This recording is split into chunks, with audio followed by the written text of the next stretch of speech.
Assalamualaikum warahmatullahi wabarakatuh. Baiklah, kami dari kelompok 7 ingin mempresentasikan hasil diskusi kami tentang pelestarian nilai informasi bentuk mikrofilm yang beranggotakan Hidayatul Ihsan dan Khomisatul Fitri. Pengertian mikrofilm. Mikrofilm adalah mikrofilm dalam bentuk gulungan atau bentuk film strip, transparan atau tembus cahaya. Salinan pertama mikrofilm dari dokumen asli disebut master copy, kamera copy, atau salinan generasi pertama. Biasanya master copy akan disimpan dengan aman sesudah salinannya dibuat, dan salinan tersebut disebut salinan generasi kedua. Bagian-bagian mikrofilm antara lain, pertama, kotak. Kotak-kotak mikrofilm berfungsi sebagai pengapak yang baik atau pelindung bagi gulungan-gulungan mikrofilm, sehingga tak terpengaruh oleh faktor fisik yang dapat membuat kerusakan gulungan mikrofilm, baik dari sidik-sidik jari maupun sumber perusak lainnya. Kedua, kaset. Mikrofilm yang terlindungi oleh kaset-kaset akan memberi kenyamanan tambahan bagi penangan gulungan-gulungan mikrofilm, karena setiap kaset berlapis ganda atau berisi dua film inti, isi, dan penyambungnya. Dan yang ketiga, sampul. Sampul adalah tempat yang terbuat dari plastik dengan lengan atau saluran-saluran tunggal atau ganda yang dirancang untuk menyimpan strip-strip dari film berukuran 16 mm.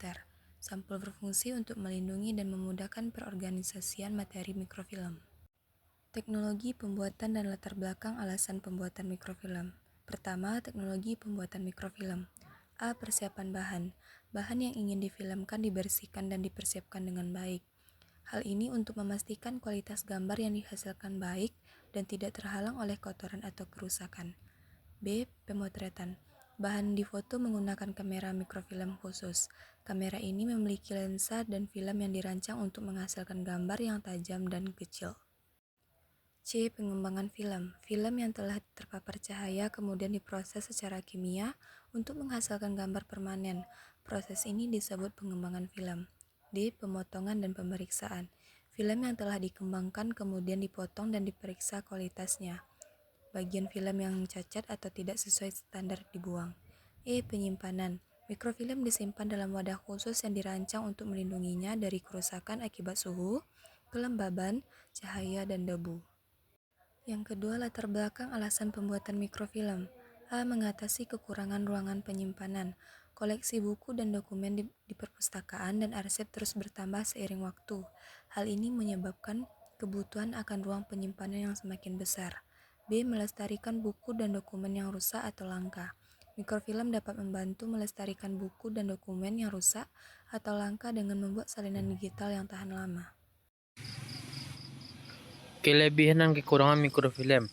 1. Pelestarian teknologi. Pelestarian teknologi merupakan tindakan pemeliharaan terhadap hardware atau perangkat keras dan software perangkat lunak yang mendukung sumber daya koleksi atau digital. 2. Refreshing. Tahapan-tahapan yang dapat dilakukan dalam strategi refreshing ini ada dua, yaitu pemilihan media baru sebagai pengganti media yang lama dan pelaksanaan transfer data dari media lama ke media baru tersebut. 3. Migrasi. Migrasi adalah penyalinan data digital secara periodik dari media lama ke dalam media yang baru dengan format yang standar. Migrasi merupakan proses transfer koleksi digital dan dari konfigurasi perangkat keras dan perangkat lunak tertentu ke dalam konfigurasi lainnya. 4. Emulasi. Emulasi merupakan proses menciptakan kembali lingkungan perangkat keras dan perangkat lunak yang dibutuhkan untuk mengakses sumber informasi. Arkeologi. 5. Arkeologi data. Strategi arkeologi data ini merupakan strategi yang mencakup teknik khusus untuk memperbaiki bitstream pada media yang tidak dapat dibaca lagi akibat kerusakan fisiknya. 6. Mengalih bentukan ke dalam media analog. Strategi mengalih bentuk ke media analog ini dilakukan dengan memanfaatkan COM atau komputer output atau mikrofilm, yaitu koleksi digital akan dicetak ke dalam mikrofilm. Faktor internal dan eksternal penyebab kerusakan media mikrofilm. Satu, faktor internal. A. Kualitas kertas. Kertas yang digunakan untuk mikrofilm dapat memiliki kualitas yang rendah, sehingga rentan terhadap kerusakan karena kelembapan yang tinggi. B. Tinta. Tinta yang digunakan pada kertas dapat menjadi faktor internal yang menyebabkan kerusakan, terutama jika tinta tidak sesuai dengan kualitas kertas. 2. Faktor eksternal. A. Kelembapan udara. Kelembapan yang tinggi dapat menyebabkan kerusakan pada mikrofilm, sehingga perlu disimpan dalam ruangan dengan suhu udara yang benar-benar konstan dan lembab yang terbatas.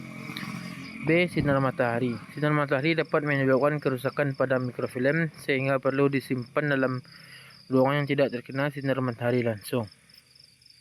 C. Kotoran udara. Kotoran udara seperti debu, jamur dapat menyebabkan kerusakan pada mikrofilm, sehingga perlu disimpan dalam ruangan yang bersih dan terjaga. D. Tangan-tangan kotor. Tangan-tangan kotor yang berminyak dapat menyebabkan kerusakan pada mikrofilm, sehingga perlu disimpan dalam ruangan yang tidak terjangkau oleh orang.